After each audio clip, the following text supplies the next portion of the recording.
Good morning and happy Friday. It's January 11th, 2019. Welcome to Stock Market Today. I am your host, Dan Russo, the Chief Market Strategist at Chaiken Analytics. Follow me on Twitter at DanRusso_CMT. Follow me on StockTwits, same handle. Head over to ChaikenAnalytics.com/today to sign up for a free email. You'll be able to follow along with this show, and we'll give you some stock ideas to consider every day in your inbox.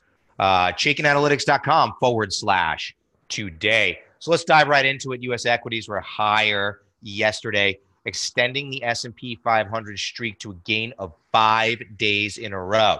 Defensives, industrials, and materials were the leaders. Consumer discretionary, only sector to trade lower on retail weakness, and we'll get to that in a bit because you know I've not been a fan of the traditional retailers. Treasuries were narrowly mixed. A little bit of curve steepening there. Dollar was stronger against the major crosses. Gold down 40 basis points. WTI crude up 40 basis points. 9 gains in a row. We're going to take a look at why I think it's a little bit overdone, especially for the energy companies. As we get to the desk this morning, futures are down 30 basis points after finishing higher for 5th day in a row yesterday. Asian equities were higher overnight, with Japan up nearly 1%. European markets are mixed. Treasuries are stronger. Dollar is weaker on the major crosses. And that is a key theme and a key potential trend change to keep in mind here in the early goings of 2019. Gold up 50 basis points in WTI. Crude just keeps getting after it. Up 80 bips, 10th day in a row. S&P 500, though, not a ton of change. Trading into that resistance zone in the 2600 to 2635 area. Support down below 2530, then 2500. Those are based on Fibonacci retracements from current levels. Those Fib retracement levels would rise should the market continue to rise. Remember, it's a dynamic, ever-changing market. What we're going to watch now is how do stocks react on pullbacks. A lot of push and pull. We want to see key retracement levels tested and held. We want to see those divergences take place to give us confidence that a base is forming. First things first, though, there is a lot of resistance overhead. We are not chasing. We're looking for opportunities on pullbacks. And one of the questions, though, that I have to ask, something that kind of keeps me at bay because I'm a momentum guy, is where is the momentum? I asked it yesterday. I'm asking it in my note this morning. I'm asking you here again today. Where is the momentum? Strong rally off the December 24th lows. RSI at 53. Not that exciting to me. It's why I think that this resistance area is likely to hold. And then I want to see how stocks react and how they act at key support levels. And on top of that, Chaiken money flow still bearish. Your market in a minute. This is what I'm talking about in my note. If you're a Chaiken Analytics subscriber, you'll get my note. These 5 bullet points are what I'm talking about today. Stocks advance, 5th consecutive session. We hit that. But where's the momentum? We hit that. Have we gone too far, too fast in energy? I think so. Some of the key themes that I look at remain defensive, but there are subtle shifts emerging. We're going to look at 2 of those here today. A lot of people ask me, Dan, why do you have a publishing schedule? How come every Friday are your key themes? How come every Tuesday is sector rotation? And the reason is we want to be able to catch these subtle shifts as early as possible. As technicians, we're doing our best to catch the turns, but we're not usually going to. We're trying to catch the emerging trends that are likely durable. And the only way you can do that is by having a process that allows you to look at the data in a consistent way. And I give it to you in a consistent way in my note every day. Major markets in the U.S. From a power bar perspective, Dow 1 to 7, bulls to bears. S&P continues to improve. 46 bullish or very bullish stocks, 135 bearish or very bearish stocks. NASDAQ, 11 bulls, 26 bears. Small caps continue to outperform. Is this just the January effect, or is there a trend beginning to develop? We'll check it out. 219 bulls, 258 bears. Bonds down tick. Real estate. Real estate higher. Chaiken Power Bar tells us that small stocks and large stocks are still both bearish. Our stock of the day, Alaska Air. Transport industry, but it's air transport. A couple days in my note, I kind of wrote that transports in general didn't look good to me, but we always want to take our analysis a step further. Move beyond the indexes. Take it down to the industry level.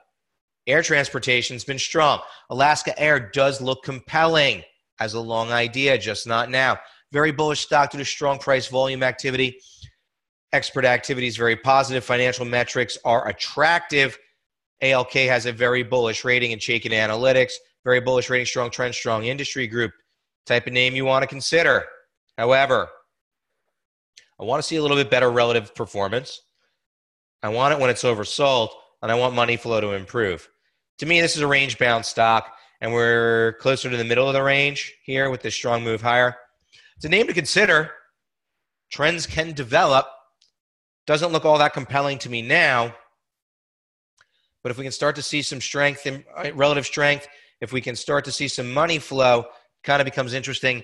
Add Alaska Air to a watch list. Don't get involved here today. Sector tracker, look at the movement over the last 5 days.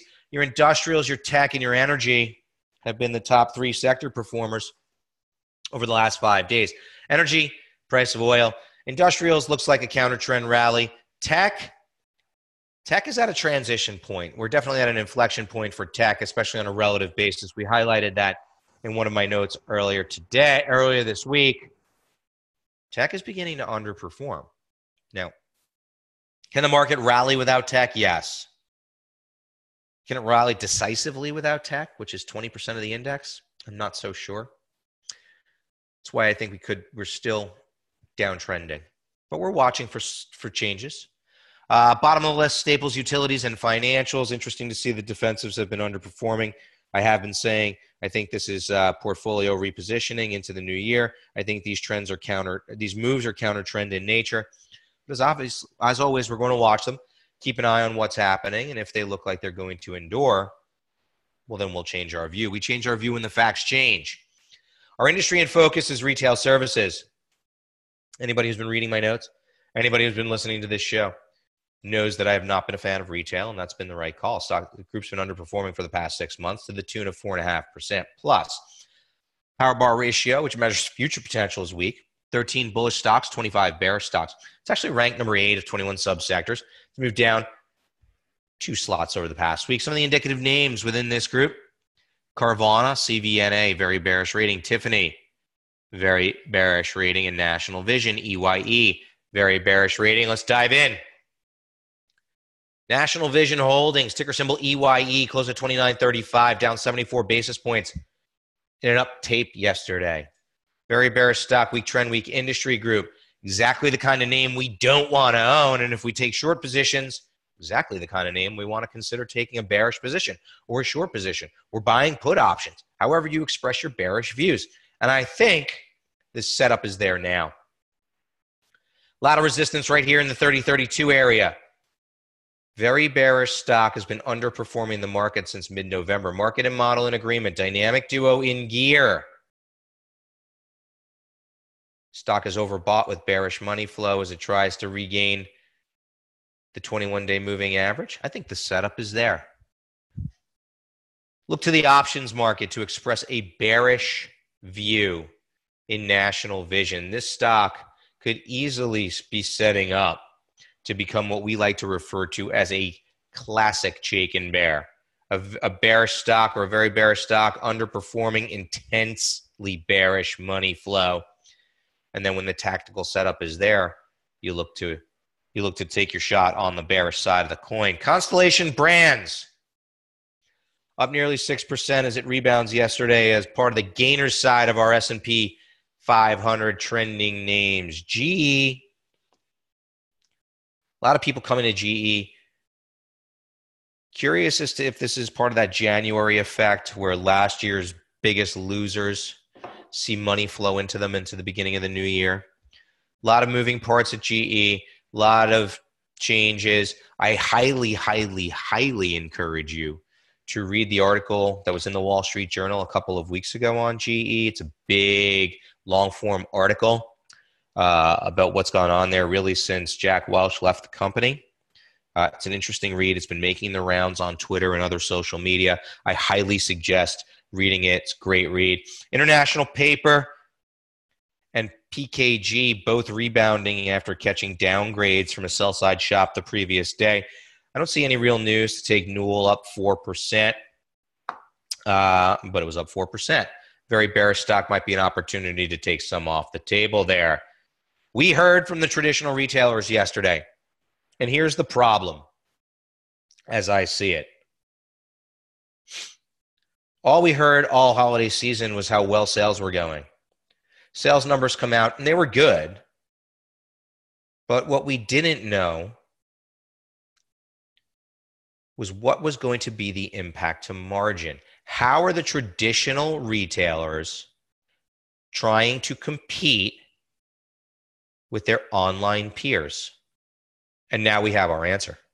They were cutting price. The reason Macy's was down so much is not because of the sales number. The sales number was kind of in line. It's a little bit worse than the street was expecting. But they took down their EPS guidance. So what does that tell you? They deeply marked down their merchandise to hit those sales numbers. That's not sustainable. And it seems to have been the trend across the board. Kohl's down over 4.5%. L Brands down over 4%.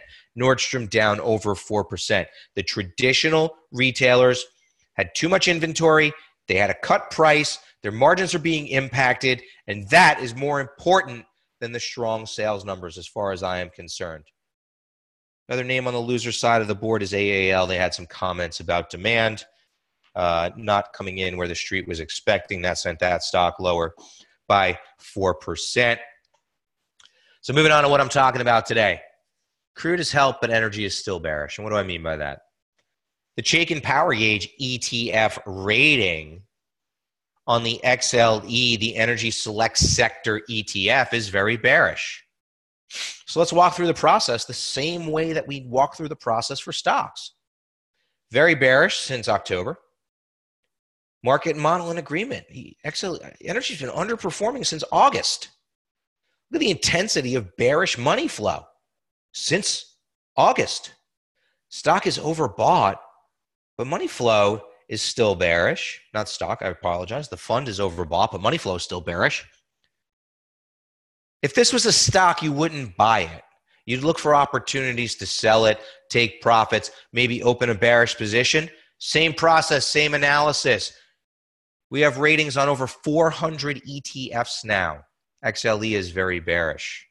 It's underperforming the market. It's overbought with bearish money flow. The process remains the same. We're not chasing energy here. As a matter of fact, our stock of the day, Helmerich and Payne, HP, very bearish stock, weak trend, weak industry group. Market and model in agreement, as this stock has been underperforming since November. Now overbought with very bearish money flow. Lot of overhead resistance. If you own HP, you have to ask yourself, why do you own it? And maybe look for opportunities to sell it. And if you trade to the bearish side, look for an opportunity to open a bearish position in HP. Now let's start talking about those subtle shifts that we're seeing. Friday, we look at relationships. Here's equal weight discretionary to equal weight staples. Nice rally to the 200-day moving average, but look what's happened to RSI.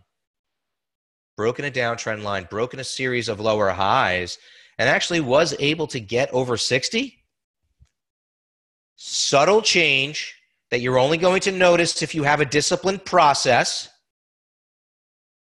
and worth keeping an eye on, because if a base is building here, that could be a sign of risk-taking activity. Look when this ratio topped. It topped in June, 3 months before the market topped in September. It's a leading indicator as far as I'm concerned. Same goes for small caps. Small caps relative, we've been talking about it for a while. Nice rally to the underside of broken support. But look at the RSI or the ratio. This is IWM relative to SPY, same thing. These subtle shifts are what we're looking for to help us frame our view. I hope everybody has a great weekend. Head over to ChaikenAnalytics.com/today.